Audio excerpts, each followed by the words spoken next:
¿Tú conoces Truffaut? ¿O en, Sí. En Granada no hay de eso? En Granada Truffaut, sí, que ahí ha llegado. De hecho, No. no es una cosa muy moderna del todo, pero bueno. No, pero a ver, yo es que con el rollo de los granadillos tengo que tener cuidado porque mi suegro lo es. Anda. Y además tiene una pistola, Y ¿no? además tiene pistola. ¿Pistola por qué? ¿Es militar o algo? No, policía, fue comisario principal de Barcelona. Buena gente, mi padre es guardia civil. O sea Bueno, que estamos en entonces, familia. buen rollo. O sea, claro, entonces estuvo en la brigada de juego, o sea, dirigió la brigada de juego en Marbella. Palabras O sea, quiero mayores. decir, eso ya... No, y además, quiero decir, es una persona... siempre se lo explicaba a su hija, a mi mujer. Tiene 4 hijas, ¿vale? Y entonces, claro, le explicaba una cosa que yo creo que aprendió a verla un poco a través de mis ojos, que es... O sea, yo sé que tu padre es anticuado, ¿vale? Porque sé que es anticuado. Pero sus 4 hijas han estudiado una carrera universitaria, son unas profesionales independientes, o tiene sus valores anticuados, muy anticuados, ¿vale? O sea, no es un padre moderno. Pero es un buen padre. O sea, quiero decir, es duro, es un tío recio, pero coño, tío, o sea, mira su obra, ¿no? Pero vota a Vox ahora mismo. Sí, o más. Quiero decir, ha votado Ciudadanos. Quiero decir, ha votado Ciudadanos porque, Sí, porque, no había más remedio. porque le parecía lo correcto, yo creo. Vamos, no me quiero meter en camisa de 12 varas ni desvelar ningún tipo de orientación, pero es un tío al que le importa la idea de España, que vive en torno a conceptos como el honor, o que vive el concepto de la rectitud, o sea, la Sí, idea no, de es que ser... no podría ser un buen policía, es que es la cosa. Es que es su religión cívica. La de todos, pero sobre todo la de ellos. Claro, yo me doy cuenta de una cosa, que cuando hablamos de determinados elementos que nos interpretan y nos permiten presentarnos ante el mundo, en el mundo contemporáneo se tienden a ridiculizar las cuestiones que el otro se toma en serio. No sé si me explico. Sí, perfectamente. ¿Sabéis a lo que me refiero? ¿No? Oye, pues un padre que tiene una serie de valores conservadores, más antiguos, en torno a estas ideas, ¿no? De que uno se presenta ante el mundo con su palabra, ¿no? O de que tiene que cumplir un determinado tipo de compromisos. Son cosas como que se han tendido a ridiculizar, pero lo raro, lo llamativo, que estoy hablando con Jorge Alonso, que amigo común, que él hablaba de la delgada línea azul, ¿no? De cómo hay determinadas profesiones y determinados oficios o determinadas responsabilidades que por el compromiso con la polis que atesoran, es decir, por el compromiso con la ciudad que atesoran, requieren de esa visión de religión cívica, de que lo que estoy haciendo comunica un algo más allá de mí mismo, ¿no? Y eso es verdad que ofrece mucho contraste con la visión contemporánea, ¿no? De lo productivo. Claro, pero porque tú ahora, si ves las élites en el mundo moderno o en el mundo contemporáneo, ¿quiénes son? Las élites en sentido amplio. Las nuevas clericías. No, bueno, pueden ser profesores universitarios, pueden ser políticos, pueden ser periodistas, pueden ser creadores de opinión, profesores socioculturales. Cervantes, que era escritor, sin embargo, tiene en el Quijote el discurso de las armas y las letras. Y las armas están por encima de las letras. Porque en esa sociedad, aun siendo el escritor, también había sido soldado y él entendía que las armas estaban por encima de las letras en honor. Claro, pero es llamativo porque nosotros sí que creo que... No quiero hacer una ficción, ¿no? Antiguamente, que es una frase que no significa nada. Antiguamente, ¿qué es antiguamente? Yo sí que reconozco que hay ecos que quizás se han ido desvaneciendo. Tú, por ejemplo, eres profesor universitario. Sí. Estás como en campo enemigo, vamos a decirlo. No digo en la universidad en la que estás, pero digo en el sector. ¿Vale? En cuanto a Va por áreas de conocimiento. Evidentemente, en mi área, bueno, campo enemigo es Vietnam. Claro, o sea, es casi peor. Claro, pero tú supongo que cuando tenías que descubrir una vocación, este señor que te acompaña también se le ocurrió la genialidad de estudiar historia. Sí, pero me arrepentí, entonces lo conseguí maquillar más o menos luego. No me digas. Pero Sí, es sí. colega entonces, pero la terminaste finalmente. Terminé la carrera, pero no he ejercido nunca de nada remotamente parecido. Pero vamos, sí, yo la carrera la ¿Tanto te hice. decepcionó? No, pero es que, a ver... Puedes decir que sí, a mí me pasó. A ver, no me ha servido la carrera para nada. Bueno, sí. Lo bueno empezó después. Exacto, o sea, la carrera aprendes por lo que aprendes, ¿no? Yo aprendí pues eso, los ritones, el musteriense y poco más. Pero no es tanto la decepción, joder, sabéis, salió una estadística hace poco, historia, ciencias políticas y no sé qué otra carrera son las que menos salidas profesionales tienen, ¿no? O sea, Pero ¿y por qué los cogisteis? Bueno, en mi caso porque yo había intentado con filosofía, también había salido corriendo a la Facultad de Filosofía, en parte por lo muy politizada que estaba y porque yo allí decía que... Y dijiste, voy a ir a una poco politizada como historia. ¿Qué cojones hago aquí? No, al final dije, oye, siempre me ha gustado la historia, siempre he leído historia, tengo un cierto background, pues esto es más fácil.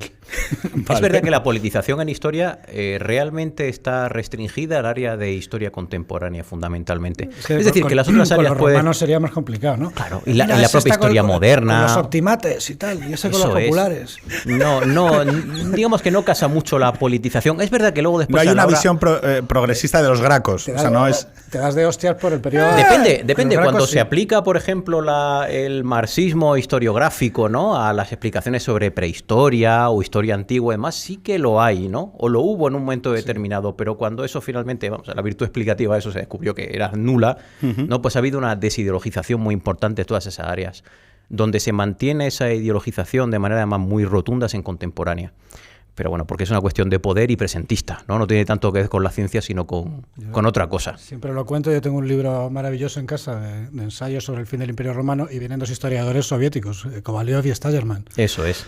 Y Kovalyov y Stagerman te explican que es que los bárbaros eran la vanguardia del proletariado en ese momento. Te viene a decir que eran la vanguardia, que es lo que permiten acabar con el sistema esclavista. Está bien pensado. Bueno, a ver, ojo que el marxismo, quiero decir, el marxismo...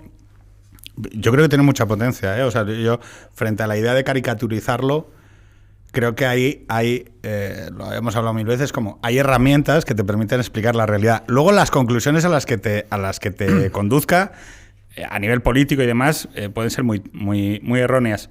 Pero por lo menos es una pretensión de explicación. Porque aquí, luego lo tocaremos, ¿no? Pero frente a esa idea, ¿cuál es la pretensión de explicación alternativa? Es decir... la idea de la razón, la idea de la ilustración, la idea de la modernidad. ¿Estamos hablando desde ese paradigma?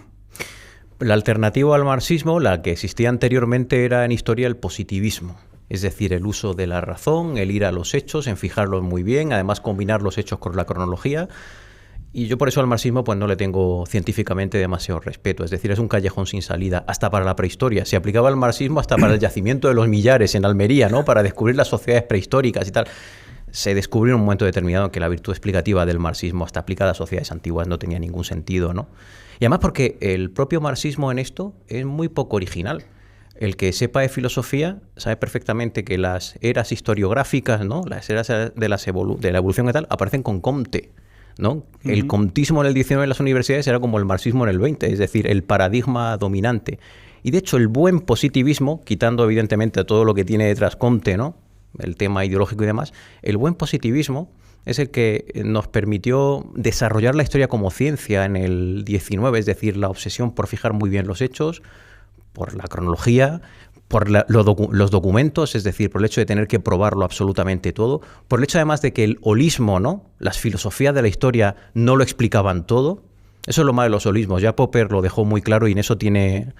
Popper hoy día no está de moda, pero en eso sí tiene muchísima razón y siempre lo tendrá. No nos sirve para las ciencias. Las ciencias se hacen siempre a ras de suelo y de abajo arriba.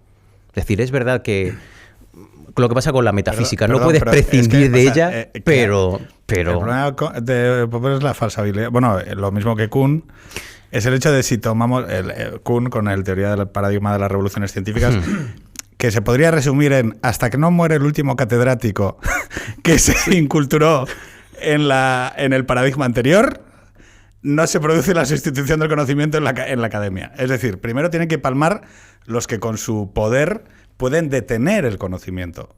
Que esto es interesante. O sea, si Kuhn dice algo, el paradigma de las revoluciones científicas dice algo, dice, ojo, aquí poder y conocimiento, y sobre todo a través de la academia, que es una institución, y es una institución humana, como todas las instituciones absolutamente que han sido y serán, no es un mecanismo tecnológico, no son tuercas y ruedas girando y por lo tanto se produce cuando metes un nuevo conocimiento, sino que tiene que producirse casi un cambio sociológico, biográfico, geológico en las edades de los investigadores para que haya conocimientos que acaben permeando a la totalidad. Yo sí creo, esta es una duda, la modernidad se aplantilla contra el antiguo régimen, contra lo que había antes de la modernidad, ¿no? Y entonces desarrolla un pensamiento mucho más radical en el que yo creo que tiene esa necesidad de fijar los hechos de una manera que no venga de la manera en que se contaban los relatos historiográficos antes de ese momento. La obsesión por la experimentación y por los sentidos, ¿no? Y por la fijación de lo concreto, ¿no? Esto viene en el 18, pero en el 19 eclosiona en las ciencias, ¿no? Y la historia, pues evidentemente, pasa a las ciencias puras, ¿no? Pero yo lo que os preguntaría es, y una vez que vosotros llegáis a eso que es la historia, que no sé cómo lo podríais definir vosotros desde vuestro ámbito personal, es ¿qué cojones obtienes de decir... O sea, ¿qué es lo que te interpela de aquello? De lo que lees, de lo que... O sea, ¿qué dices? Oye, porque yo me siento invocado a mirarme dinastías del Imperio Romano o entender qué es lo que pasa en Mesopotamia. Este hombre se compra máscaras en... ¿Cómo se llama el sitio? Vamos a hacer publicidad. Catawiki. No, es que no lo sabes. Muy bien. Mis hijos van a su casa y hay que andar con cuidado porque, claro, para mí eso son todo mierdas. Pero claro, no son cosas del siglo IV, o sea... Eso, claro. Entonces, claro, mis hijos lo cogen así y hacen así. No, pero eso, o sea, ¿qué es lo que obtenéis de esa experiencia de entrar en contacto con el pasado? ¿O no? Primero, ¿es el pasado o es la historia? ¿Es la comprensión de lo que es el pasado o es la idea de que entráis en contacto con ello? Ambas cosas. Es decir, el hecho de vivir en un mundo que no es el tuyo y, en mi caso además particular, satisfacer una pasión detectivesca que tengo desde muy pequeñito. Yo creo que además tiene que estar relacionado con algo del trabajo de mi padre, combinado con el hecho de que mi madre se interesaba muchísimo, ¿no? Por enseñarme a leer muy pronto, ¿no? Y cuando además aprendes desde muy pequeño, el libro es una manera de abrirte a mundos que no tienen nada que ver con lo que tú percibes por los sentidos. Y es verdad que a lo mejor nosotros, cuando ya tenemos la razón asentada y empezamos a entender muy bien lo que vemos y nuestro presente, sabemos diferenciar bien ambos planos. Pero cuando eres pequeño, es como trasladarte a otra dimensión distinta. Yo es que empecé a leer con 3 añitos. Es decir, entre eso y yo creo que, en fin, siempre me gustaron muchísimo las historias de detectives. Sí.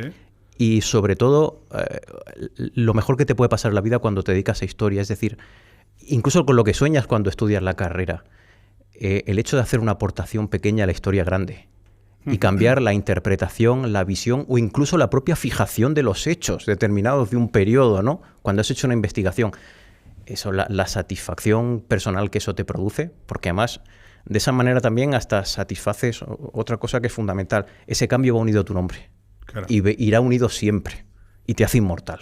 Es decir, Ranke, por ejemplo, ¿no? Hablando de uno de los grandes historiadores científicos, se murió hace mucho, pero para nosotros sigue perfectamente vivo, como lo están otros grandes historiadores de la política española del siglo XX, ¿no? Antes de que el paradigma marxista mandara la historia política a tomar por saco e hiciera necesario acudir a estas historias para entender bien nuestro presente. Pero, yo no me quejo. Nombres, o sea, no te quedes corto. O sea, tienes aquí una oportunidad de decir su nombre en voz alta. Pero de estas personas o por los otros y tal habitualmente, ¿no? Oye, vamos a hablar de gente que consideras que está injustamente tratada en la historia del siglo XX española. Es increíble. Mira, fíjate, hubo un desprecio enorme en los años 70 de los grandes historiadores positivistas que trabajaron muy bien entre los años 30 y 60. Y no todos trabajaban en las universidades. Es curioso, había periodistas con vocación de historiadores que hicieron una serie de aportaciones que todavía hoy son fundamentales para fijar los hechos. Por ejemplo, ¿no?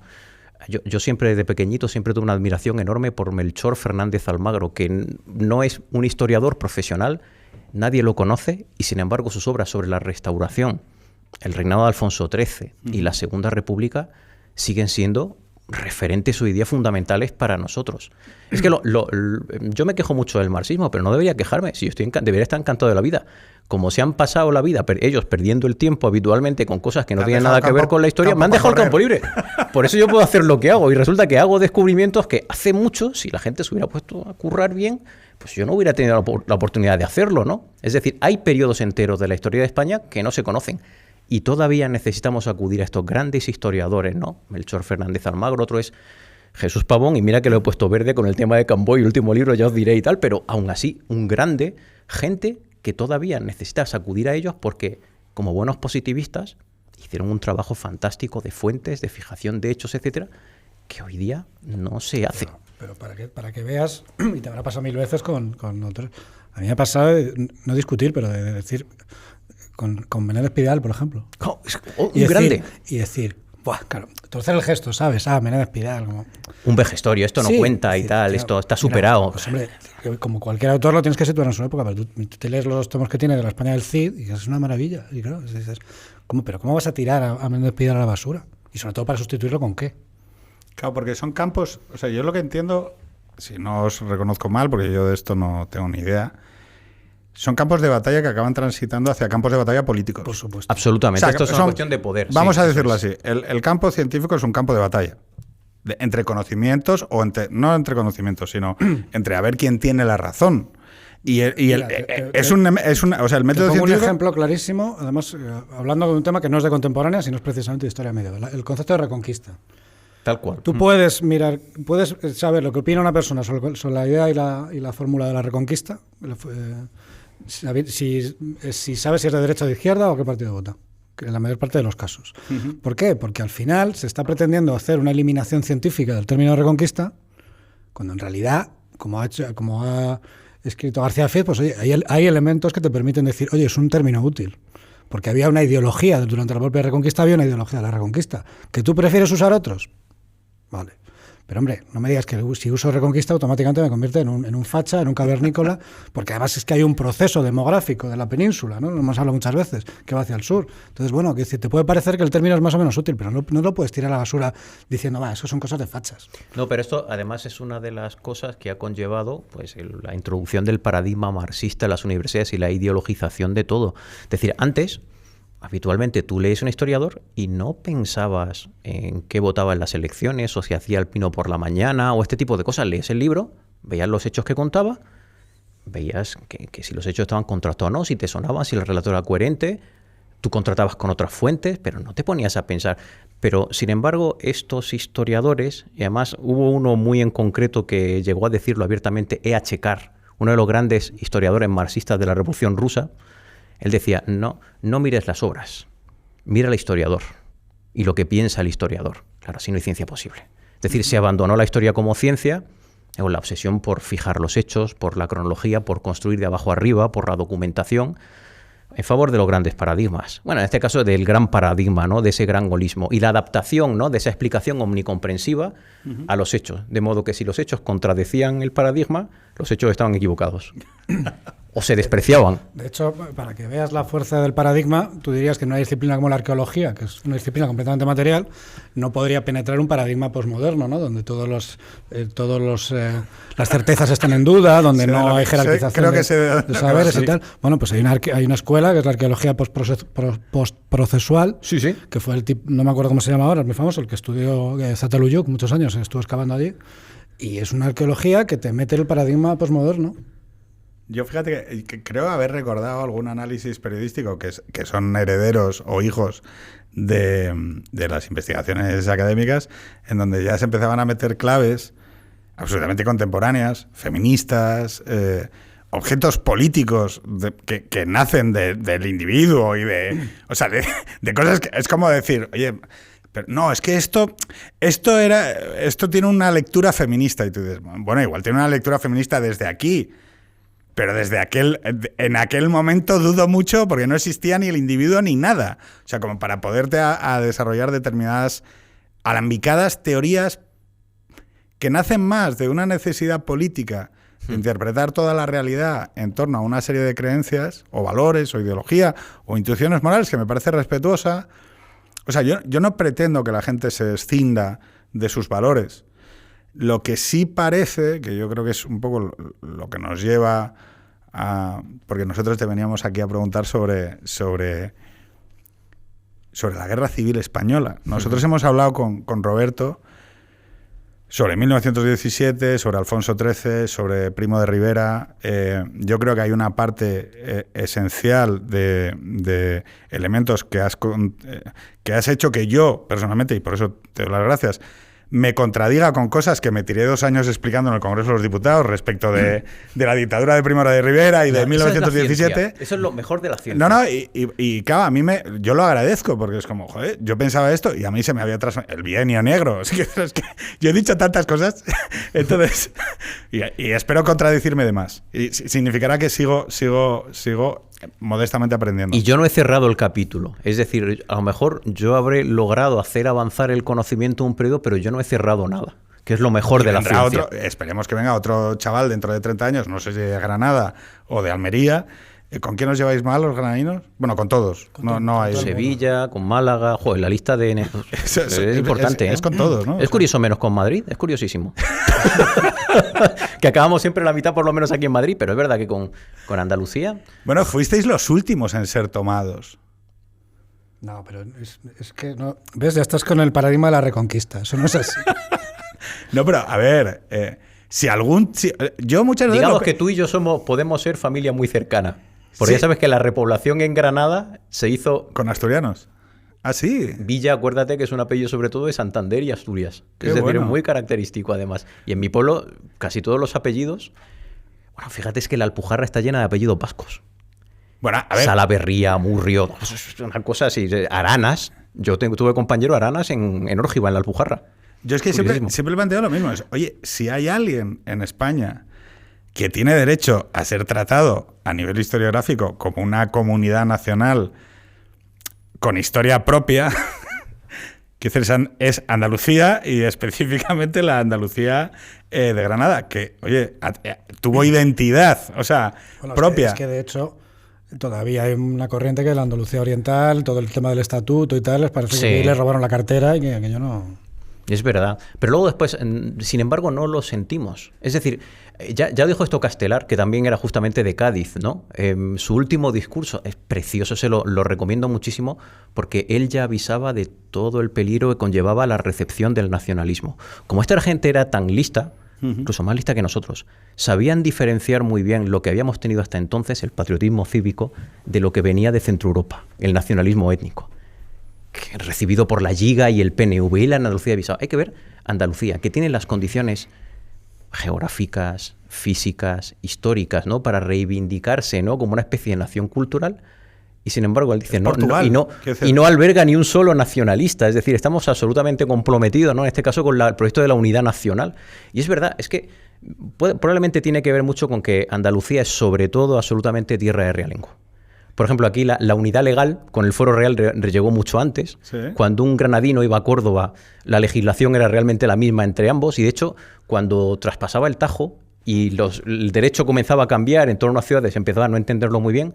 Oye, recordad que todos los grandes primeros ministros válidos de los Austrias, además muy convencidos de la necesidad de centralizar, todos andaluces. Que el conde duque de Olivar es el primero, además. Oye, pero ¿y por qué Murcia no dentro? La verdad es que Murcia lo puedes incluir perfectamente. O sea, Murcia debería quedar dentro de Andalucía, de alguna manera. Ah, bueno, no le digas eso que se enfadan. No.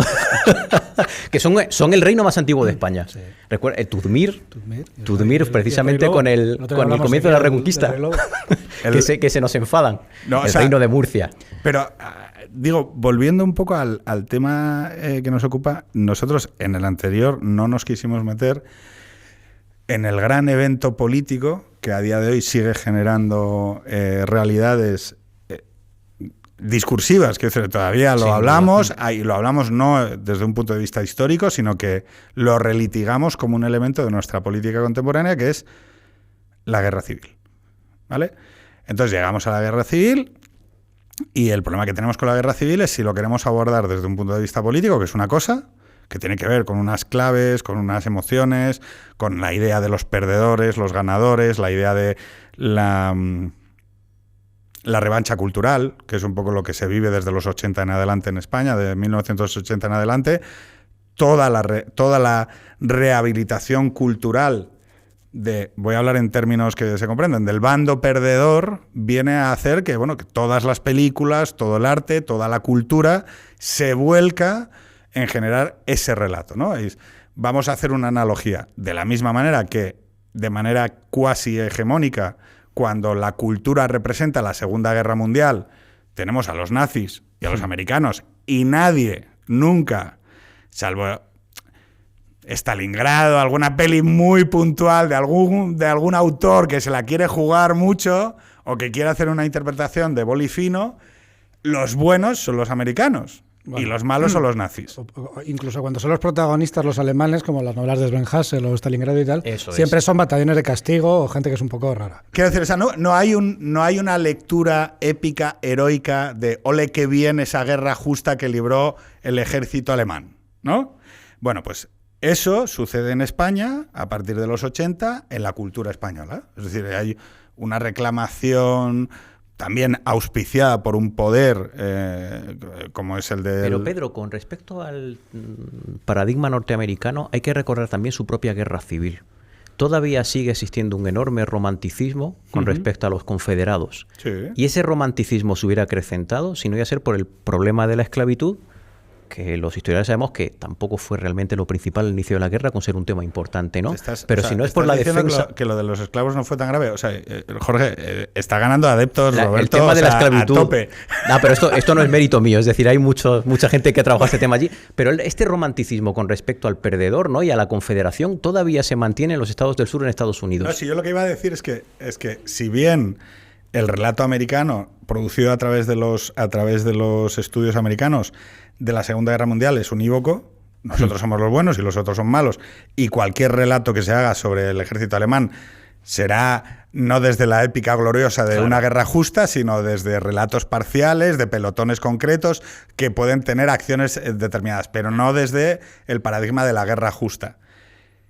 La guerra civil americana, tú encuentras enormes representaciones culturales en el cine americano y en la cultura popular americana, que lo que tratan es de simetrizar la cosa.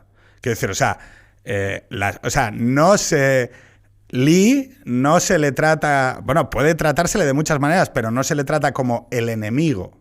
Mientras que en el cine contemporáneo español y en la cultura contemporánea española, sobre una guerra civil, el relato fue unívoco. Vale, y tú dices, bueno, pero es el arte. Y por lo tanto el arte tiene sus presupuestos, puede ser público, puede ser privado, puede ser auspiciado por una hegemonía, puede ser auspiciado por un momento cultural, puede ser auspiciado lo que sea. Pero hay un momento que yo creo que todos reconocemos en que se dice, esto no es suficiente. Hay que ir un paso más.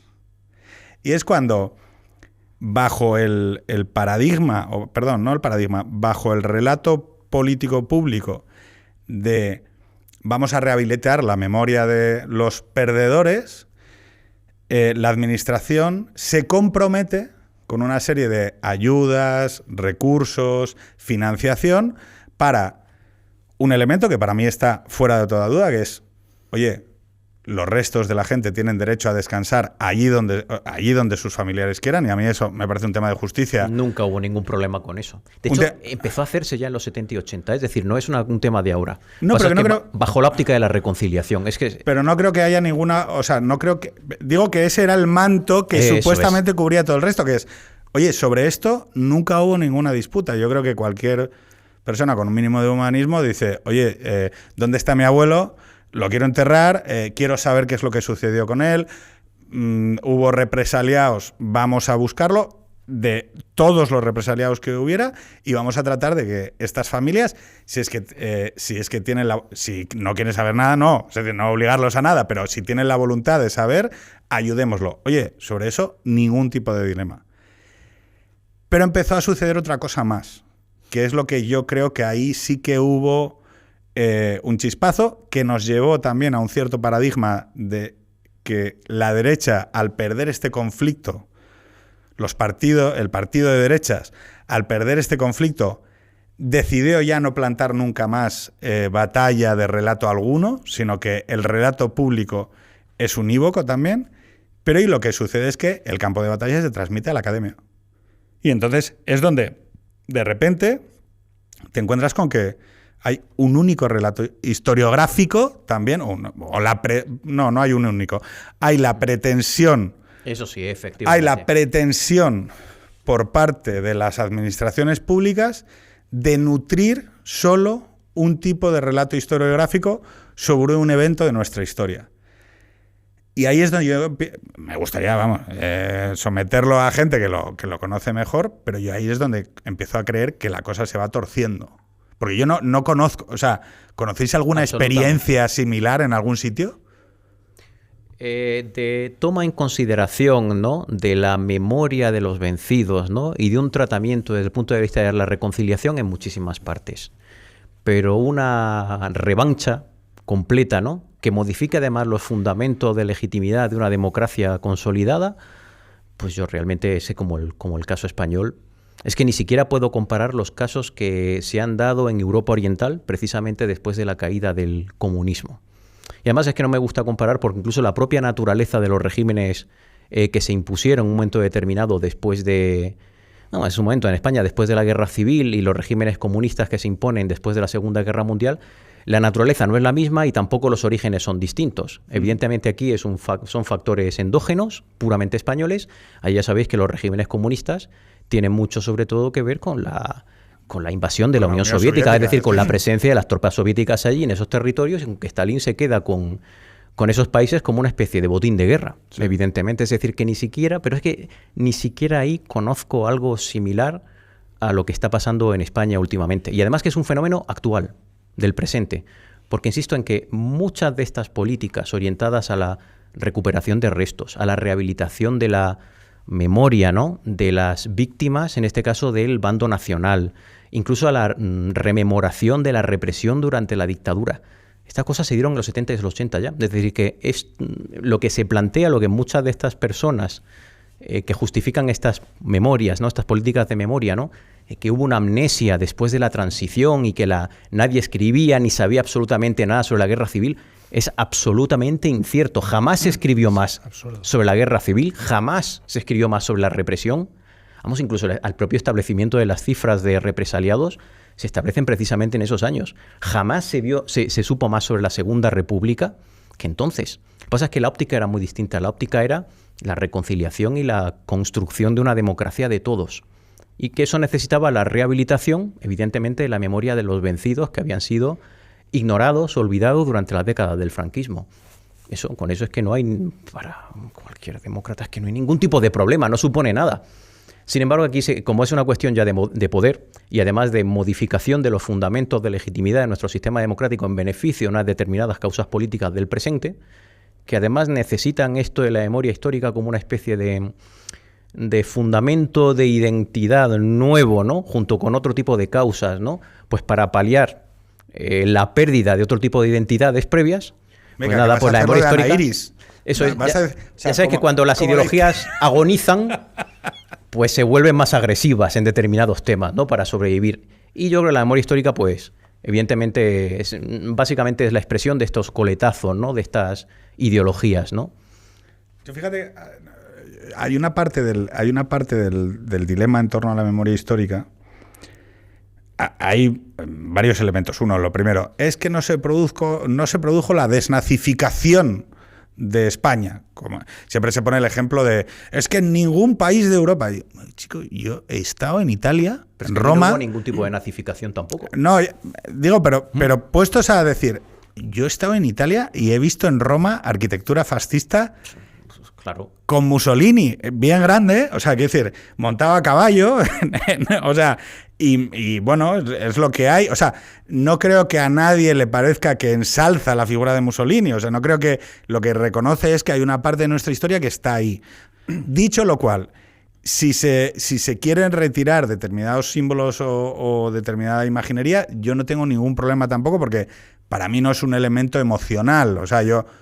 prefiero no quitarlo, pero tampoco me voy a poner de patas para arriba con ello, ¿no? Pero fíjate, ¿sabes qué se hizo en los 70 y los 80? Y sobre todo, básicamente, en los nuevos ayuntamientos de izquierda después de las elecciones de 1979. Sí.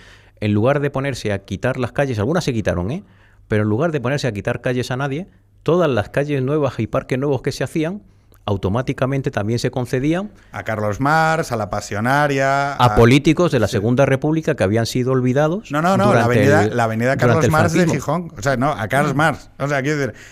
Buenaventura Durruti es increíble porque no tiene nada que ver con la Zubia, con Granada, tiene una calle en la Zubia, Buenaventura Durruti. Es decir, por cierto, rememorar a ese tipo de personas ni siquiera fue problemático en los años 70 y 80, pese a que todos perfectamente sabemos que en fin, que la trayectoria política de esos personajes pues nada tiene que ver con la democracia liberal y sin embargo se aceptó con toda naturalidad. Las cosas como son yo. Pero sucedió una cosa y está sucediendo ahora con más vehemencia, ya llegaremos al tiempo de hoy, que es que claro, tú a medida que vas empujando el tema, hay un momento en el que la gente dice, ¡ah, sí! Pues entonces, largo caballero. Ya, pero eso es lo que no pasaba antes y ahora pasa. Yo te quito la calle que largo caballero, te quito la estatua largo caballero. Es que ya sabes que la estatua de caballero se coloca para compensar la presencia de la estatua ecuestre de Franco. Sí. Se coloca para eso, ya está. Pues bueno, ya están todos presentes en el espacio público. Yo, entre nosotros, claro, lo que nos pasa a las personas, pues que no tenemos excesiva simpatía ni por el franquismo, ni evidentemente por los componentes del bando republicano, todos básicamente la mayoría de los partidos y sindicatos del Frente Popular, es que esas personas tengan tanta calle y tanta presencia pública. Pero también lo digo, también soy pragmático. Si eso sirve de alguna manera para consolidar la democracia y la reconciliación, pues ya está, no pasa nada. Pues si yo veo una calle dedicada a la Pasionaria, pues no, bueno, pues ya está. Claro, yo sé que hay mucha gente pues que le mola. Pero ahí es donde das la clave. Es decir, todo este proceso intelectual o este proceso cultural no se puede separar de que viene de unas determinadas estrategias y tácticas políticas de la actualidad. Y que esas estrategias van a beneficio de unos determinados partidos. Eso es. Y que en un momento determinado no solo se genera un beneficio electoral para un partido concreto, que puede ser el Partido Socialista, sino que obviamente lo que estás haciendo a través de esos discursos es impugnar todo el sistema político en el que estás. Efectivamente. Que es donde hemos acabado. No, a ver. Porque ahora, claro... Y de redefinir la democracia. Porque una cosa es quitar, actual. Como se quitó en un momento dado la estatua de Franco en los ministerios, quitar la estatua de Franco. Pero es que ahora no estamos quitando la estatua de Franco, estamos impugnando la democracia del 78 porque viene de Franco, porque bla, bla, bla, porque no sé qué. No hay que olvidar que la nueva ley, que me parece verdaderamente escandaloso, incluye no solamente el periodo de la guerra civil y la dictadura. A mí que empiece el 18 de julio de 1936 ya me parece sesgado. Ortega ya nos dijo que sin entender los orígenes de la guerra no podíamos explicar la guerra ni menos la dictadura. Ya no lo dijo Ortega, pero bueno, ya sabéis que en fin, cada uno establece la ley como le conviene. Pero lo que me parece más sangrante desde un punto de vista democrático es que esa ley se propone enjuiciar los hechos que ocurren entre el 20 de noviembre de 1975 y el 6 de diciembre de 1978. Cuando en España ya hay una monarquía que ha empezado un proceso de transición a la democracia, y no hay que olvidarlo además, porque yo insisto, la democracia en España comienza efectivamente el 1 de enero de 1977, cuando entra en vigor la ley de reforma política. Esa es nuestra constitución provisional. Torcuato. Eso es, ahí empieza la democracia. De la ley a la ley. O sea... Y en el 76 ya se han transformado, ¿no? Se han hecho varias reformas parciales del Código Penal, del Código Civil, para que las libertades civiles sean reales y tengan garantías en el ordenamiento jurídico. Es decir, puestos a comparar incluso con la propia legislación de orden público en la Segunda República desde el 31, lo que ocurre entre el 75 y el 78, vamos, es que es plenamente democrático. Y sin embargo, se equipara ese periodo de la transición al franquismo. Que eso es, por eso insisto mucho en que incluso la nueva legislación de memoria democrática, también la antigua, ya no simplemente no afronta un hecho del pasado, una redefinición del pasado, ya de por sí es grave, sino va también a rediseñar, redefinir los fundamentos de nuestra democracia actual y a transformarla en otra cosa distinta, en beneficio de alguien. Y a generar un proceso de exclusión. Eso es. Porque no es, digamos... Si lo defines contra alguien, a favor de alguien y contra alguien. Porque hipotéticamente podrías decir, no, es que había otro proceso constituyente que es inclusivo y no sé qué y tal. No, es que es para excluir a la mitad de la población o a la mitad del sistema político. La propia ley define, es curiosísimo, habla constantemente, ¿no?, de memoria democrática y de valores constitucionales y democráticos. Sin embargo, lo equipara automáticamente con el bando republicano en la guerra civil. Yo es que ya a estas alturas, es decir, tener que decir lo que decía entonces todo el mundo, decir que la mayoría abrumadora de los partidos y sindicatos del Frente Popular y la CNT, que estaba dentro pero estaba fuera, pero no se termina de colocar, que no tienen nada que ver, no defendían en ningún caso ningún proyecto democrático, ni antes del 18 de julio del 36, ni después, y que esas fuerzas políticas realmente no se democratizan hasta la transición. Pues la verdad es que aburre mucho porque hasta los historiadores, voten lo que voten, en un congreso de historia, nadie te diría que es que el PC es un partido democrático. Pero es que tienes al presidente del gobierno diciendo que su PSOE, que es, bueno, es mentira, sí, pero bueno, que su PSOE es el de Largo Caballero y que no hay ninguna cesura histórica y que es lo mismo. Pues oye, chicos, no defendiendo, sé. Ya sabéis que el texto de este nuevo anteproyecto comenzó a plantearse en 2018, justamente en los prolegómenos del traslado de los restos de Franco, ¿no? Y yo siempre me acordaré de esto. Estaba además con mis penosas artes culinarias, ¿no? Haciendo un plato horrible de pasta. Pero me acuerdo de un momento porque había puesto La Sexta, en la que yo también tengo moral, ¿no? Pongo La Sexta y me encuentro con Underhill, hablando con Ferreras de este tema. Y entre otras muchas cosas, Underhill dijo algo que se me ha quedado grabado. Bueno, es que la derecha, claro, tiene un problema con este tema. Y aquí, con el voto a favor, se refería en ese momento al PP y a Ciudadanos, que tiene una representación muy amplia en el Congreso. Esta derecha tiene un problema porque no asume su pasado conflictivo. Y claro, es que nosotros, las personas que venimos del Partido Socialista, la ventaja que tenemos es que podemos asumir los 140 años de historia de nuestro partido desde el primer día hasta el último día. Yo lo escuchaba y yo, este chico... Yo, claro, lo busqué, claro, es de musicología. Los de Primo de Rivera también, claro. Todo, pero y lo que no es Primo de Rivera, es que además su encamamiento con Primo de Rivera viene de las relaciones bastante estrechas que mantiene el PSOE con los militares, con las juntas militares previamente. Y bueno, y el PSOE está metido en cualquier tipo de movimiento revolucionario que vaya a derribar la monarquía constitucional. Claro, esa es otra de las cuestiones. Vosotros sabéis que en ciencia política se ha estudiado que los sistemas de partidos después de una dictadura arraigan mejor si había un sistema previo de partidos o unos partidos equivalentes. De manera que existe una tradición histórica, y en España sí lo hemos tenido. El PSOE, bueno, pues existía el PSOE, por ejemplo, ¿no? Y existían unas derechas determinadas, existía el Partido Comunista, existía el PNV. Bueno, digamos que había un sistema de partidos que luego es el que se recupera, ¿no? Por así decirlo. Pero eso también induce una confusión, porque claro, el PSOE después del franquismo no es el PSOE, y el PSOE de Felipe González no es el PSOE, obviamente, ni de la dictadura, ni de la República. Yo lo que siempre explico además es que no es verdad que el PSOE tenga 140 años. Es decir, el Partido Socialista tiene una refundación durante la transición. Es una organización que se aprovecha de una marca antigua. Eso es. Llegan los jovencitos, Felipe dice que o le dan el partido o se pira, pierde la votación porque tienen que abandonar el marxismo. Felipe, para el respetable público que no lo sepa, el PSOE se tiene que plantear abandonar la etiqueta marxista para unirse con la socialdemocracia alemana. Después de las segundas elecciones democráticas. Esto es después de las elecciones de marzo de 1979. Es decir, hay que decirlo. Dentro del Partido Socialista, claro, había gente que había ido a la cárcel por el marxismo. Entonces, claro, era jodido. Además, en aquel momento no se había producido aún la gran explosión del 82, donde Alfonso Guerra abrió las puertas del container socialista y entró allí hasta Paquita la apuntadora. Claro, ¿qué sucede? Felipe González va al Congreso, pierde la votación sobre el marxismo con Juan... no me acuerdo. Se va como candidato del Partido Socialista, dice, yo me voy, pero deja a Alfonso Guerra dentro. Dice, me voy. Alfonso Guerra modifica los estatutos del Partido Socialista para que, a partir de ese momento, a través de un sistema de delegados, nunca más se volvió a permitir el voto libre de los militantes en la estructura del Partido Socialista hasta muchos años. La nueva reconfiguración histórica, que es la de Pedro. Exactamente. Y lo que sucede es que, porque a partir de ese momento, con los votos de Andalucía, el que ganaba.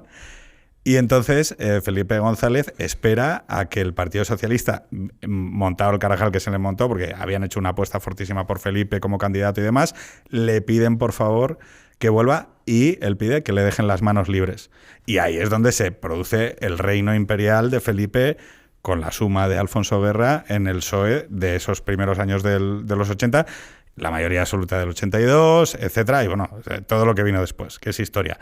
Pero claro, ese PSOE no tiene nada que ver, tiene que ver. Se encuentran con un cascarón vacío, es decir, realmente hay una refundación porque el PSOE del déjame interior acabar con una cosa, existe. y también por una cuestión, y 40 años de vacaciones. El PSOE no era nada en el antifranquismo. En el antifranquismo estaba el PC, que eran los que se comían la cárcel, los que se comían las hostias, donde estaba mi padre. O sea, quiero decir, y que a su vez el PC eran 4. Pero vamos, es que, mi padre tiene anécdotas divertidísimas de qué pasaba cuando tenía que hacer una reunión con el PSOE Y el único representante del Partido Socialista en Asturias era una persona que estaba impedida, tristemente, era un abogado con muletas, y es que no tenían a otra persona a la que mandar. Entonces, claro, se reunían en un quinto piso y los del PC tenían que ayudar al del PSOE a subir. Entonces, porque no había más gente del PSOE en el antifranquismo. Es decir, el PSOE se extinguió completamente durante el antifranquismo. Y quien ejerció la resistencia contra el régimen fue el PC. Ojo, hay que decirlo porque siempre suele pensarse que el PSOE desaparece por la acción represiva del franquismo, y evidentemente tiene que ver. No. Pero el PSOE ya entra en crisis. Durante la propia guerra. Durante la propia guerra, y el PC empieza a comérselo. Sí. Justamente durante la propia guerra. Bueno, como eso cualquier proceso, yo creo que la mayor parte de los procesos de extremismo social, político, conflicto, quien tiene la apuesta más fuerte y más rígida y más densa es quien suele prevalecer, porque sus propuestas son más densas. Y quien tiene el apoyo de la Unión Soviética, material, y bueno, pues... Eso es. Que tiene medios, densidad y capacidad. Y luego una militancia mucho más dura. Quiero decir, un compromiso que no tiene que ver con un partido socialdemócrata burgués de clase media en eso y liberales. Quería insistir, porque la gente puede pensar que, en fin, que la declaración de marxismo, igual que, por ejemplo, otro tipo de declaraciones que existían en el PSOE entonces, como la autodeterminación de las nacionalidades, que también aparece en el programa, pues puede ser una cosa puramente retórica, pero no es retórica. Es decir, el abandono del marxismo en el PSOE implica que la democracia liberal ya no es un medio para alcanzar el modelo de sociedad y el modelo político que tú quieres exclusivo para ti, sino que se convierte en un fin. Eso es convertirse en un partido verdaderamente democrático. Claro. De verdad. Igual que el PC, justamente en ese periodo, creo recordar que es en 1978, abandona el marxismo-leninismo y le quita el leninismo. Y se queda en el marxismo a secas. Ahora lo han recuperado ya. Ahora ya van camino, efectivamente. Hay una involución, llevan tiempo involucionando. Yo lo que quiero llevar es... Claro, nosotros reconocemos esta historia que muchas veces se te pone como elemento para justificar la exclusión de lo que tú puedas matizar o de lo que tú puedas pensar o de lo que tú puedas razonar bien sobre la guerra civil, bien sobre el franquismo, bien sobre tal, ¿no? Yo cuando explico que hay 3 etapas de represión en el franquismo, que no son los mismos los tribunales de orden público que cuando existía la jurisdicción militar, que no son lo mismo la represión inicial, donde sí que había una represión violenta de cunetas, que cuando se formaliza hacia penas de prisión durísimas, de 14, 15, 20 años, pero no son las penas iniciales a perpetuidad o con fusilamientos irregulares. Pero claro, matizar siempre parece como... No, que eres simpatizante del franquismo. Claro, no hay ningún problema. Pero esto es lo llamativo, es que mi padre, que estuvo en la cárcel del franquismo, matizaba, joder. O sea, el que tenía derecho a no matizar era mi padre, hijo puta. O sea, y matizaba. O sea... ¿Cómo cojones es posible que tú, que ya es un guaje de 20 años, creas que porque has leído 4 putos libros de mierda y has escuchado 3 programas de La Sexta, puedes venirme a mí a decir, no, es que yo sé... Pero tío, o sea, ¿cuándo has visto tú una realidad humana que sea así de clara? Los que venimos de familias políticamente plurales, este tipo de engendros legislativos, es que no los puedes entender. Es decir, cuando tus abuelos... También precisamente que no tiene nada que ver con el franquismo, ¿no? En mi caso, además de mi familia, sobre todo paterna y tal, ¿no? Que me muy vinculados en este caso al Partido Socialista y tal. Incluso en el pueblo de al lado, un concejal, bisabuelo, del ala de Besterio y tal. Viven dentro del franquismo y te cuentan lo que ha pasado en la guerra civil, y además te lo cuentan sin ese ánimo nunca revanchista, al contrario. Al contrario, mi familia de izquierdas siempre estuvo tremendamente agradecida, reconocida lo que pasa en la transición. Vamos, mi padre apreciaron muchísimo lo que hizo el propio rey después de la muerte de Franco. Mi padre vivía por el hecho de decir, oye, pero si la transición, o sea, si en la transición, la ley de amnistía, la restitución cultural, o sea, yo voy a ejemplificarlo con un tema que forma parte de mi historia personal y que creo que es muchas veces la manera más aprehensible de decirlo. Sí, sí. Yo en mi vida me he avergonzado de que mi padre fuera a la cárcel condenado por rebelión contra el franquismo. No hay gesto más expreso de que no hay sanción social. Nunca he tenido ningún tipo de problema en reconocer públicamente el pasado de mi padre. ¿Dónde sí que me he encontrado la inversa? Que en este país no hay abuelos que hayan peleado en el bando nacional. O sea, nadie tiene un abuelo que entrase en Barcelona pegando tiros. Jamás, nunca. ¿Por qué? Porque la gente no. O sea, no habla de ello. Y ese tono, o sea, la primera vez que me encontré con un abuelo de alguien que sí que había entrado en Barcelona pegando tiros es el de mi mujer. O sea, Sí. y un tío que después votó al PSOE toda su vida y que tiene decía que cosas ver. y que decía cosas como si esto es la guerra, que no venga la paz. O sea, en el hecho de qué bienestar, qué bien, o sea, qué cosa más cojonuda es lo que hemos construido. Y que tenía tatuajes que le había hecho un extremeño porque era de la Quinta del Biberón. Era un tío. Pero lo que quiero decir es, yo me he inculturado dentro de que la democracia española, dentro de que la democracia es española, es esto. O sea, es una sociedad del bienestar, de la paz, donde la gente que entró de una manera o de otra siempre ha podido expresar lo que piensa y demás. Y el hecho de que lleguen unos tíos a decirte, no, estás viviendo una ficción, esto es una mierda, esto es un pacto del miedo. ¿Pero qué miedo? Pero que mi padre no tenía ningún miedo, coño. O sea, ¿de qué me estás hablando? O sea, que Marcelino Camacho tenía miedo. No me toques los huevos. O sea, Marcelino Camacho tenía más huevos que todos nosotros. ¿Qué cojones me estás contando de miedo? O sea, y no, es que o sea, ¿qué estás llamando cagones? ¿Qué les estás llamando cagones, es que tío? No, espera. O sea, vete a la mierda. Es que esto ha pasado en España. Es que Alberto Garzón ha dicho que Carrillo, pues eso, que era un tío que no se había atrevido a hacer lo que había que hacer. Un tío que no es capaz. Sí. Un señor que está poniendo colorines al aceite de oliva. Es que, o sea, claro, pero es que lo paradigmático de esto es, como no tienen guerras de verdad, ni peleas de verdad, se las inventan de mentira. ¿Sabes qué, López Pedro? A veces yo eso lo llevo muy mal. Incluso además he llegado a veces a decirlo públicamente. Es decir, las personas que una rama en nuestra familia además están muy vinculadas a la izquierda, ¿no? Y que a través de ellos han mamado una parte de la realidad política, ¿no? Hay unos casos graciosísimos en mi familia. Mi padre nació un 14 de abril y lo bautizaron un 2 de mayo. Entonces mi familia era una cosa, este chico es auténtico y tal. Una cosa. Sin embargo, yo cuando hemos hablado en política en casa, y mira que se discutió fuerte sobre un montón de temas, sin embargo, sobre la autenticidad de la democracia española, sobre la autenticidad de la reconciliación, el aprecio enorme a lo que hicieron las generaciones de nuestros padres y nuestros abuelos en los años 60. Mi familia de izquierdas, el enorme agradecimiento del rey, y además ellos jamás bien, el rey franquista, para nada en absoluto, que el rey franquista, si ya se ha muerto Franco y ya ha empezado la reforma política, bueno, y luego después ya nos enteramos todos evidentemente que la reforma estaba hasta antes en marcha, es decir, que ya estaba hasta comprometido el rey con el cambio político con Franco vivo, ¿no? Pero esa percepción, ¿no? Eso de que nos han engañado, eso de la amnesia y el olvido, de que no se ha podido hablar de política. ¿De qué hablas, qué tonterías, tío? es que son unas cosas. O sea, es que es otro mundo. He crecido rodeado de gente hablando en política. ¿Sabes quién te lo explica, Pedro? Hablando? Eso es lo que ¿sabes quién te lo explica? ¿Sabes quiénes son los nuevos antifranquistas? Y además los más furibundos. Precisamente señores cuyas familias vienen del franquismo. Hombre. Y no solamente vienen del franquismo, sino que vienen de familias enormemente beneficiadas por el régimen franquista. Y que ellos, los más viejos, se beneficiaron precisamente en las redes de sus padres. Sí. Y yo estoy tocando un tema delicado, pero como estoy un poco harto, y en la universidad hay algunos que se atreven a dar lecciones, pues hombre, en fin, los que no tienen ese tipo de orígenes, ni modos beneficiarios, ni nuestros padres, ni nuestros abuelos, pues empieza a ser ya un poco molesto, ¿no? Es decir, que esa gente te empiece a explicar a ti la memoria antifranquista, ¿no?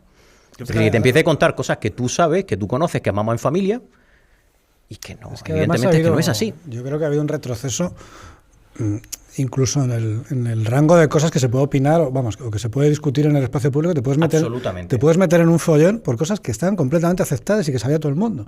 O sea, yo recuerdo, por ejemplo, la típica distinción entre regímenes totalitarios y autoritarios. Yo la primera vez que la leo de chaval no es a Linz, es a Javier Tusell. En un artículo en Historia 16, hablando de Mussolini, de Franco y tal, y calificándolos de regímenes autoritarios y de tal. Y ahora tú dices esto y te puedes meter en un follón.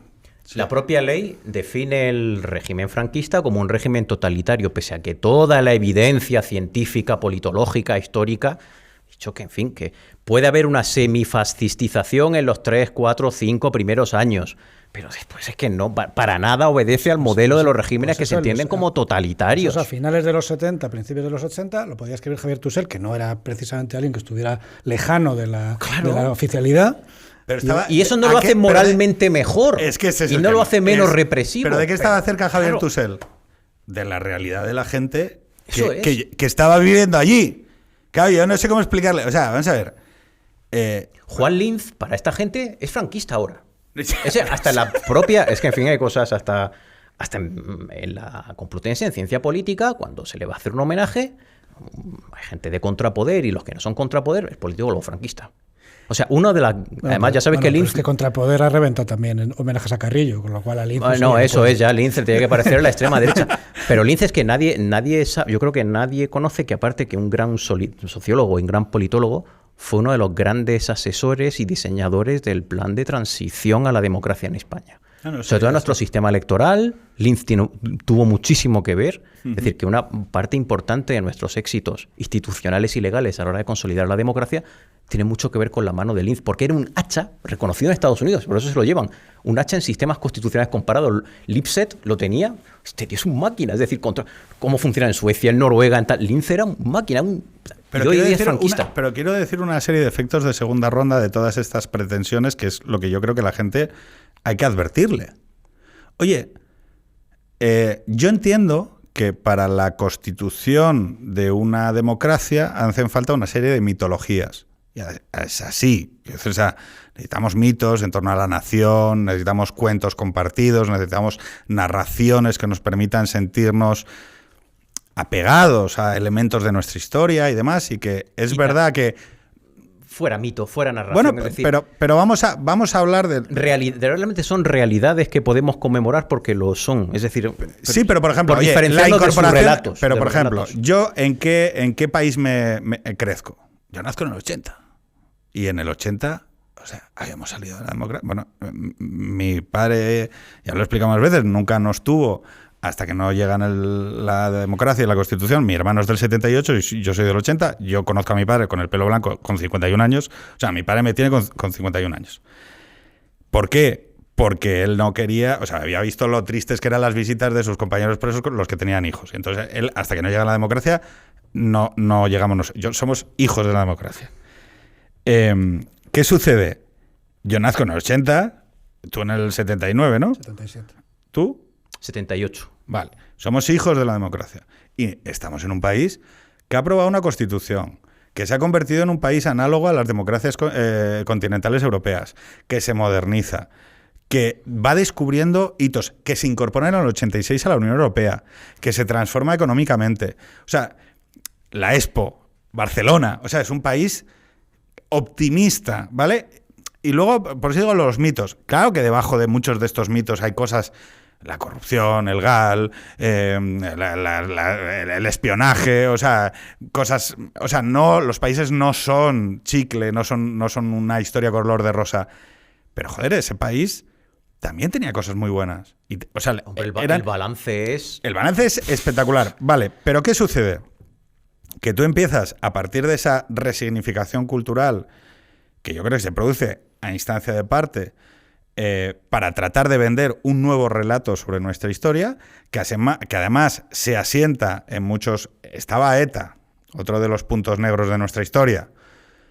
Claro, ¿ETA de quién es? O sea, entonces, esa resignificación cultural que deviene de contradecir el relato en el que se apoya la Constitución, que son 4 cosas, la Constitución son 4 cosas: el modelo de gobierno, la monarquía parlamentaria, el equilibrio entre partidos, más o menos las herramientas institucionales que hay para gobernar España. Son 4 cosas la Constitución española, no son más. La descentralización política en las comunidades autónomas es otro de los elementos novedosos e innovadores de nuestra Constitución. Y tú dices que no, que vas a impugnar eso, que vas a impugnar eso desde la base, es decir, desde el relato histórico que contamos a nuestros hijos, el relato histórico que nos contamos a nosotros, y además que vas a imponer un relato, como un relato y una verdad oficial. Ok, lo quieres hacer, ¿no? De acuerdo, perfecto, lo quieres hacer. Vale, los efectos de segunda ronda, Rey, te los explico yo. Ahora hay unos chavales que tienen 20 años y que ven el relato oficial. ¿Y sabes qué están empezando a hacer? Bueno, no empezando a hacer, que llevan ya unos cuantos añinos. Pues memes de Franco, memes de Primo de Rivera. Pues contra una verdad oficial, ¿qué hay más sugerente que rebelarse? Claro. Contra una verdad impuesta, que además es de parte, que... O sea, que ser fascista te jode, que yo te ponga un meme de... Que yo te coja fragmentos de la película de Amenábar, lo resignifique y te diga, cómeme los huevos. Franco, viva Franco, arriba España. ¿Te jode? Pues te lo voy a hacer más. y te eso, vas a cansar. Eso explica la ley esta, porque evidentemente esta ley es una vuelta de tuerca con respecto a la anterior, cuyo objetivo fundamental es imponer ya coactivamente un relato oficial, ¿no? Porque además hay que considerar que todo esto, es verdad, todo esto no es tampoco tan nuevo. Dentro del PC y dentro de los grupúsculos a la extrema, vamos, a la izquierda del PC, y aquí ya también podemos englobar incluso estos movimientos nacionalistas que estuvieron detrás de los grupos terroristas que actuaron en la transición, estaban socializados en el hecho de que realmente no se había producido ninguna transición a la democracia, seguía continuando el franquismo sin Franco, ¿no? Y esto había sido un engaño. ¿Cómo era posible que hubieran podido pactar en pie de igualdad franquistas y antifranquistas? Al menos tenían la honradez de llamarse antifranquistas y no demócratas, porque ni ellos se creían que lo fueran, vamos, ni ellos ni les gustaba, no estaban en eso evidentemente, ¿no? Pero ¿cómo era posible, no?, que se hubiera podido habilitar y consolidar una democracia pactando los vencedores de la guerra civil con los vencidos en lugar de revertir el resultado de 1939. Y lo malo es que una cosa que era marginal en los años 70 y 80 se ha ido imponiendo, primero dentro del PC y de Izquierda Unida, esto ya durante la época de Julio Anguita, ya empezó con esto, pero continuó, y luego, posteriormente, ha ganado, sobre todo en la legislatura que gobernó Aznar con mayoría absoluta, la segunda, empezó a ganar también al Partido Socialista. Porque además hay que decir que muchísimas de las asociaciones memorialistas, ¿no?, que empezaron inicialmente con estas cosas, vienen todas del ámbito del antiguo PC. Y están vinculadas directamente a PC y comisiones obreras. Esto se extendió y hoy día ya informa una buena parte de la política del PSOE. Por eso el propio PSOE ha hecho cosas que no nos imaginábamos que pudieran hacer hasta hace poco y que hasta hoy día hay que hasta tener cuidado. Tal. Rehabilitar a Juan Negrín, que había estado mucho tiempo expulsado fuera del Partido Socialista, ¿no?, por el tema de los vínculos con el Partido Comunista y su gestión durante la Guerra Civil, ¿no? Rehabilitar a figuras como Laro Caballero, que se habían olvidado de ella prácticamente en los años 80, que era difícil de reivindicar. Hablaban mucho, sí, de Prieto y sobre todo de Besteiro, pero no de Largo, era algo que había que tal. Ahora se le reivindica plenamente, hemos visto al propio presidente del gobierno haciéndolo en el Congreso de UGT. Incluso llegando a cosas a defender con naturalidad. Tengo el recuerdo de los 80 y los 90 de que se hablaba mucho de Besteiro, vamos, mucho. Sí, mucho. Se hablaba bastante de Besteiro y de Largo se hablaba muy poquito. No, y sobre todo del Prieto... Eran figuras que no se tocaban. No se tocaban. Y del Prieto socialista fuerte liberal y sobre todo del Prieto de los años 40 que se arrepiente por lo del 34, del Araquistain de la posguerra, que es muy proamericano, a diferencia de Álvarez del Valle, que era el otro gran ayudante de Largo y tal. Álvarez del Valle se hizo maoísta y Araquistain, sin embargo, otanista, ¿no?, atlantista, ¿no?, en este caso, muy estilo SPD, ¿no?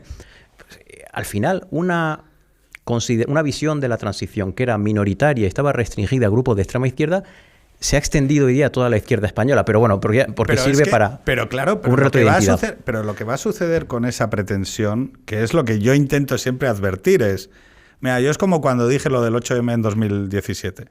Yo me acuerdo que este señor estaba en un grupo de WhatsApp conmigo y yo dije, ojo, cuidado, que lo que estáis haciendo con esta pretensión hegemónica de polla viejas, señoros, no sé qué, es que antes o después haya chavales que digan, bueno, a mí, ¿hay polla viejas? Hay charos. ¿Hay tal? Hay feminazis.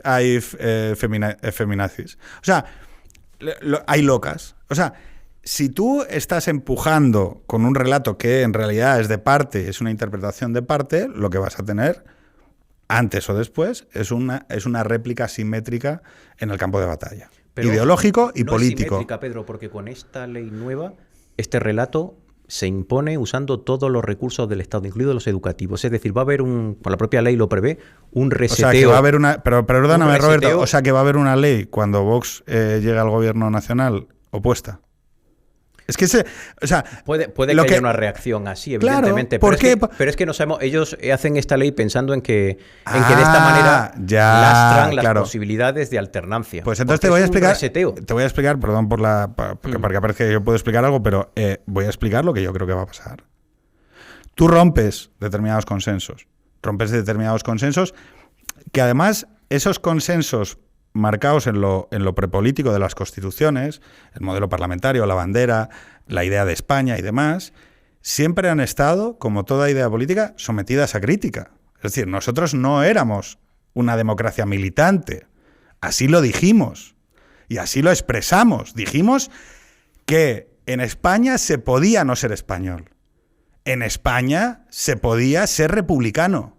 O sea, aspirar a la idea de una república. Que en España se podía aceptar el derecho positivo y luego luchar para cambiar esos consensos constitucionales con toda la fuerza. Porque no somos una democracia militante y así lo llevábamos a gala.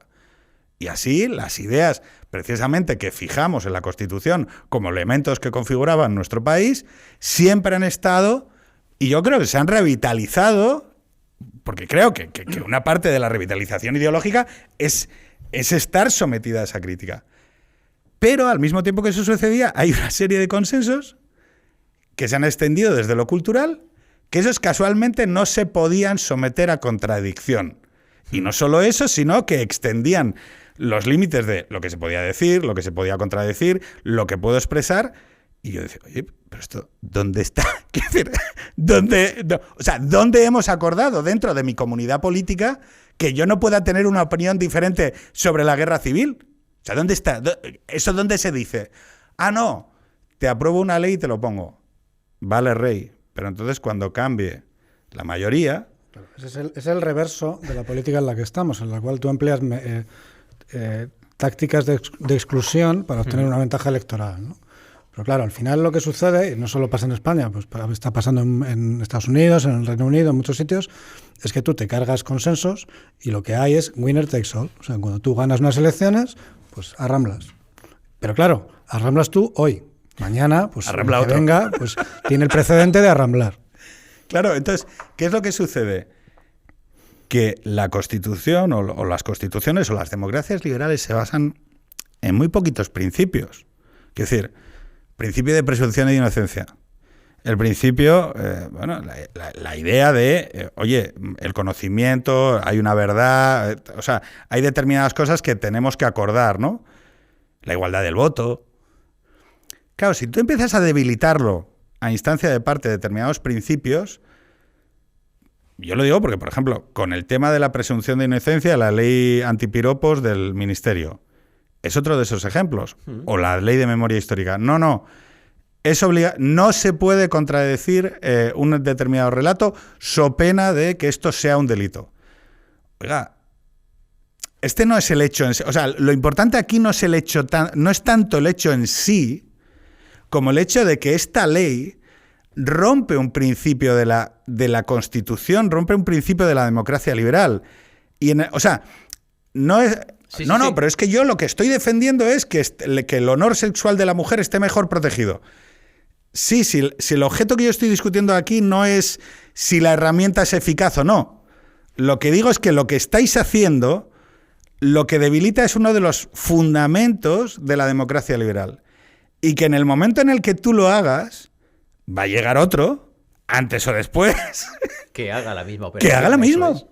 Y entonces te vas a encontrar que en el ciclo y reciclo y en el ciclo y contraciclo... Pero es que eso lo hemos visto.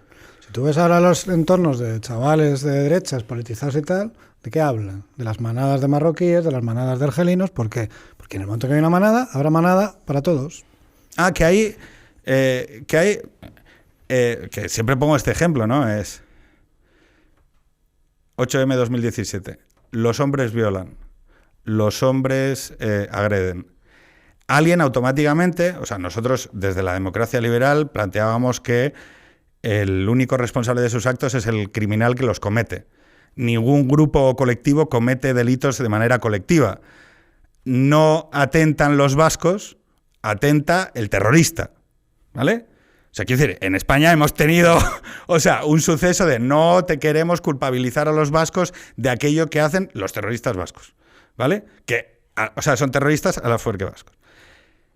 Y entonces alguien dijo, no, hay una categoría muy buena que podemos utilizar para repolitizar el feminismo, que es los hombres.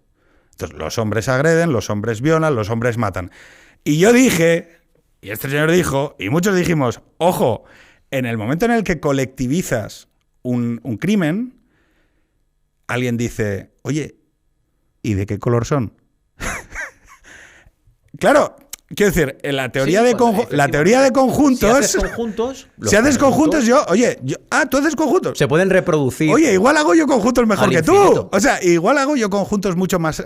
y esto... Pero ojo, yo coincido con vosotros en que mientras haya libertad, aunque sea de manera muy restringida, siempre habrá pluralismo y maneras de contrarrestar este tipo de relatos sociales impuestos. Pero ojo, las personas que cuentan con los recursos del Estado para imponer este tipo de relatos cuentan con una ventaja que es fundamental, que es precisamente todo el aparato del Estado coactivo contra ellos. La propia violencia de género es un buen ejemplo. Al final, pese a que todos sabemos que la ley pues puede ser discutible, absurda, los conceptos, sin embargo, la ley está vigente. Es decir, incluso genera un gran consenso en una parte fundamental de la política. Pues pasa igual con esto de la propia memoria. Hay que ver que aunque nosotros, digamos que tenemos los instrumentos para reciclar e incluso desechar este tipo de relatos, pero la mayoría abrumadora de las personas a lo mejor solamente va a conocer la guerra civil y sobre todo, ya digo, la visión presentista, ¿no?, legitimadora de determinadas fuerzas políticas del presente, ¿no?, de la guerra civil y el franquismo, a través de la escuela y a través de los medios y a través del cine, ¿no?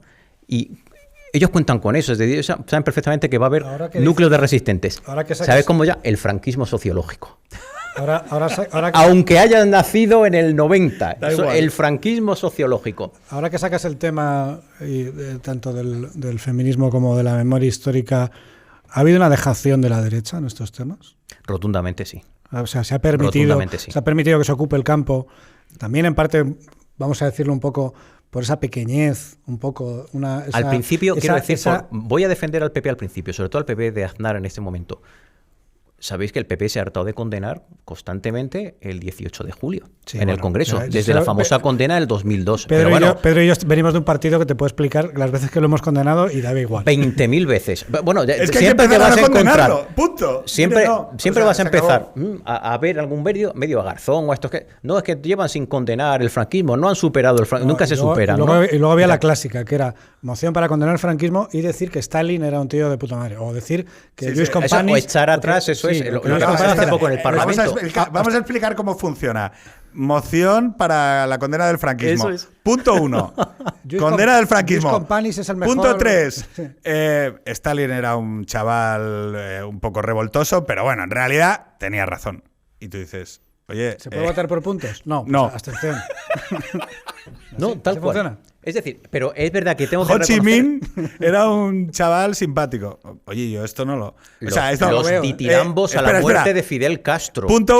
Manifiesto del 8M. Punto 1. Estamos por la igualdad del hombre y mujer. Punto 2.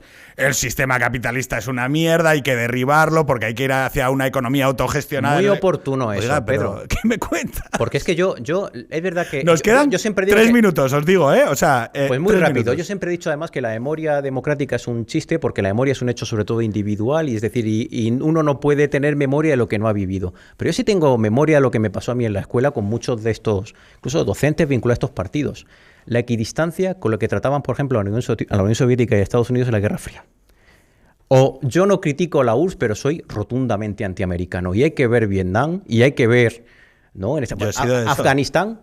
Oye, por cierto, Yo he sido anti-yankee, lo siento, pero... Yo el muro de Berlín lo conocí por las películas, no en la escuela.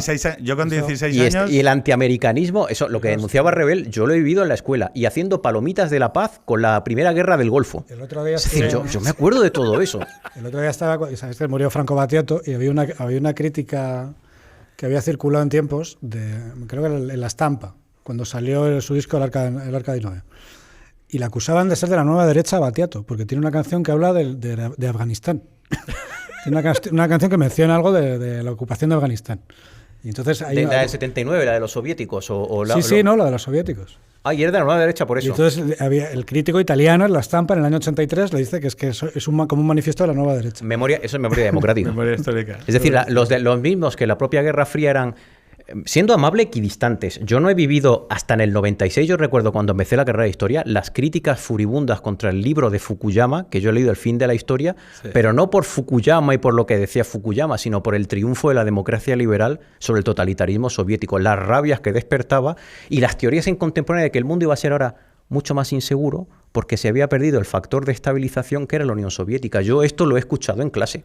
Bueno, pero y eso influye en que mis notas de contemporánea sean peores que en otras cosas. Eso hay que ir a explicarlo a Ucrania. Efectivamente, a Polonia, a Hungría. Hay que ir allí a decir, es que no lo sabéis, pero nosotros vivíamos mejor, que no lo niego, ¿eh? O sea, que yo entiendo, pero también por el lado de Estados Unidos, claro, el hecho de que nosotros fuéramos frontera con la Unión Soviética hacía que, claro, que Estados Unidos forzaba a que las democracias continentales europeas pues no tuvieran que pagar defensa, pudieran dedicar sus recursos a estados del bienestar anchos y exuberantes. ¿Por qué? Porque éramos una joya a exhibir delante del bloque soviético.